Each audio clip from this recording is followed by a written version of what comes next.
Pengalaman kunjungan kita di sebuah sekolah Jakarta di Bekasi.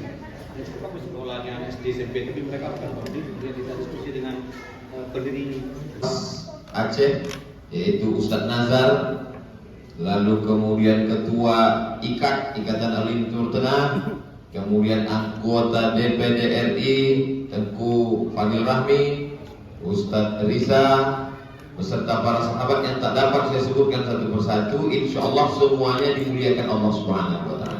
Atau sekolah Islamic Boarding School sesungguhnya itu adalah seorang gontori yang sedang menyempurnakan kegontorannya.